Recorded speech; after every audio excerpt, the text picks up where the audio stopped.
On this Diwali, are you confused whether to have cake or mithai? So why to pick one when you have best of both the taste? So do try this mithai mawa cake recipe, which is incredibly soft and super moist, and even in every bite of cake you will taste mithai as well. So let's start with the recipe. Firstly, keep hot milk with some strands of kesar for 10 to 15 minutes and keep aside. Then take a bowl and add butter, Desi khaand, and whisk for 2-3 minutes till spikes are visible.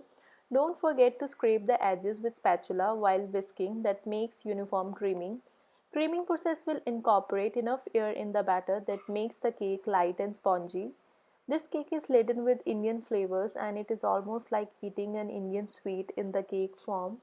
Now you can add yogurt, hung curd or thick curd and whisk for some time, then add khoya or mawa and again whisk till it combines well. Now it's time to incorporate dry ingredients. Add whole wheat flour, baking powder, baking soda and combine well. Add cardamom powder and saffron infused milk and give a good mix. For bringing batter to right consistency, add 1/4 cup milk or as required. Now put batter in lined cake tin and garnished with chopped dry fruits of your choice.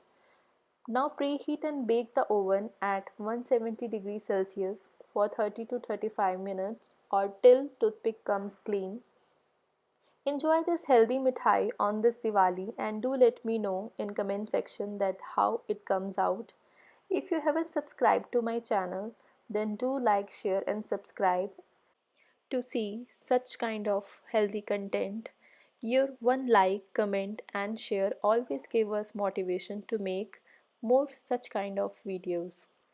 Stay tuned.